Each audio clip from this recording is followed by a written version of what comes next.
వినదగునెవ్వరు చెప్పిన వినినంతని వేగిరము కానీ గతంలో సుమతి శతకంలో ఉన్నటువంటి పద్యాలు. ఎవరు చెప్పినా వినాలా, దాంట్లో మంచిని గ్రహించాలన్నట్టు. ఇప్పుడు కృష్ణ గారి దాంట్లో కూడా మంచిని గ్రహిస్తే పోతుందేమో. ఎందుకంటే ఆయన వైఎస్ఆర్ కాంగ్రెస్ పార్టీని ఎందుకు వదిలేశారంటే బీసీల పోరాటం కోసం అంట. తెలంగాణలో బీసీలందరికీ ఆత్మగౌరవాన్ని తీసుకురావడానికి కోసం గట్టి పోరాటం చేయాలంటే పార్టీ అడ్డొస్తుందట. పార్టీని పక్కన పెడితేనే పోరాడగలడట, ఆ పదవిని పక్కన పెడితేనే పోరాడగలడట. కానీ ఏదో ఒక పార్టీకి సంబంధించి పిలుపులు వస్తున్నాయి, అది ఆలోచిస్తున్నాడట. అలాగే పార్టీ పెట్టమని కూడా ఒత్తిడి వస్తుందట, ఆలోచిస్తున్నాడట. ఆయన పార్టీ పెట్టినా ఒకటే, పెట్టకపోయినా ఒకటే. ఏదైనా పార్టీలో చేరితే ఓ బెనిఫిట్ ఉంటుంది.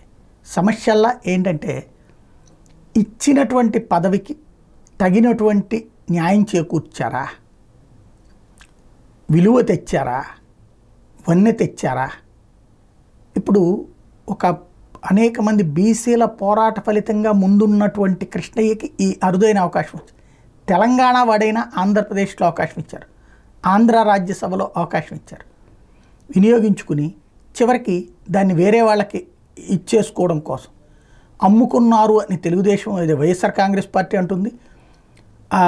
అదే సందర్భంలో వైసీపీకి దెబ్బ కొట్టాడు అని తెలుగుదేశం అనుకుంటుంది. అదే సందర్భంలో దాన్ని లబ్ధి పొందుతున్నారు అన్నటువంటిది జనం అనుకోకుండా ఉండాలి అంటే నిజంగా ఆయన చెప్తున్న మాటలు చిత్తశుద్ధితో ఉన్నయ్యా లేదా అన్నది సమాజం అబ్జర్వ్ చేస్తుంది. కాకపోతే సమాజంలో ఎన్నో మంచి చెడుల్ని చూసి చూడనట్టు పోయేటటువంటిది కాబట్టి ఏమైనా జరగచ్చు.